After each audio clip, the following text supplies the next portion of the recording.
ఓ పెద్ద అడవి. ఆ అడవిలో నిషాద అనే అడవి జాతి నివసించేది. ఆ అడవిలో ఓ గొప్ప వీరుడు, చిన్నప్పటి నుండే పట్టుదల, పని పట్ల నిబద్ధత కలిగినవాడు, విలువిద్యలో ఆరితేరినవాడు. అతనే ఏకలవ్యుడు. ఏకలవ్యుడు విలువిద్యలో ప్రావీణ్యం పొందాలని, సంపాదించాలి అని నిశ్చయించుకొని ఏకలవ్యుడు మహాగురువు ద్రోణాచార్యుని మార్గదర్శకత్వం కోసం హస్తినపురానికి వెళతాడు. కానీ రాజకుమారులు నేర్చుకునే మైదానానికి రాగానే అతనికి ఊహించని సవాలు ఎదురైతుంది. ద్రోణాచార్యుడు కేవలం రాజకుమారులకే శిక్షణ ఇవ్వాలని అనే కర్తవ్యానికి కట్టుబడి ఉంటాడు. కాబట్టి ఏకలవ్యునికి శిక్షణ ఇవ్వడానికి నిరాకరించాడు. ఏకలవ్యుడు నిరాశ చెందినప్పటికీ ద్రోణాచార్యుడి తిరస్కరణ అతని ఆత్మను విచ్ఛిన్నం చేయలేదు. తనను తాను వీరుడిగా మలుచుకోవడానికి నిశ్చయించుకున్నాడు. అలా సంకల్పించుకున్న తర్వాత తిరుగు ప్రయాణం చేస్తాడు ఏకలవ్యుడు. దట్టమైన అడవిలో మట్టితో ద్రోణాచార్యుని విగ్రహం చేసి దాని ముందు నమస్కరించి స్వీయ శిక్షణని ప్రారంభించాడు.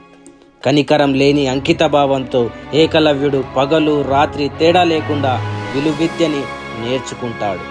గొప్ప యోధులని సైతం మట్టుపెట్టే గొప్ప విలువిద్య తన సొంతమవుతుంది. కొన్ని సంవత్సరాలు గడిచాయి. ఒకరోజు పాండవులు మరియు కౌరవులు శిక్షణలో భాగంగా అడవికి బయలుదేరుతారు. ఏకలవ్యుని గ్రామ సమీపంలో ఆగి సేదదీరుతారు. అక్కడ ఏకలవ్యుని విలువిద్య నైపుణ్యాలను చూసి ద్రోణాచార్యుని ఉత్తమ శిష్యుడైన అర్జునుడు కూడా ఆశ్చర్యపోతాడు. ఏకలవ్యుడు ద్రోణాచార్యునిపై ఉన్న అభిమానం అశాంతిగా మారింది. అధికారిక శిక్షణ లేకుండా ఏకలవ్యుడు నన్ను ఎలా అధిగమించగలడని అర్జునుడు ద్రోణాచార్యుని ప్రశ్నిస్తాడు. ద్రోణాచార్యుడు విధికి కట్టుబడి ఏకలవ్యుని చేరుకొని, నిన్ను శిష్యుడిగా నేను ఆమోదించాలి అంటే గురుదక్షిణగా నాకు ఒకటి ఇవ్వాలి అంటాడు. అప్పుడు ఏకలవ్యుడు, మీరు ఏమి కావాలో ఆజ్ఞాపించండి గురుదేవా అని అంటాడు. అప్పుడు ద్రోణాచార్యుడు, నీ బొటన వేలు కావాలి అని చెబుతాడు. ఒక్క క్షణం కూడా ఆలోచించకుండా చిరునవ్వుతో తన కుడి బొటన వేలును కోసి గురు ద్రోణాచార్యునికి గురుదక్షిణగా సమర్పిస్తాడు. ఒకవేళ తన బొటన వేలు గురుదక్షిణగా ఇవ్వకపోతే మహాభారత కావ్యం మరోలాగా ఉండేది. అతని త్యాగం అతని గొప్ప యోధుడిగా మార్చలేదు.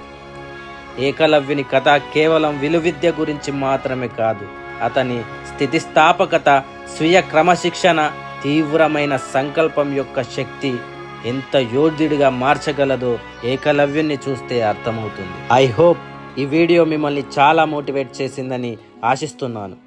తప్పకుండా ఈ వీడియోని లైక్ చేయండి. అలాగే మన ఇతిహాస, పురాణ, సాహిత్య, జానపద కథల కోసం మన ఛానల్ని సబ్స్క్రైబ్ చేసుకోండి. Thank you.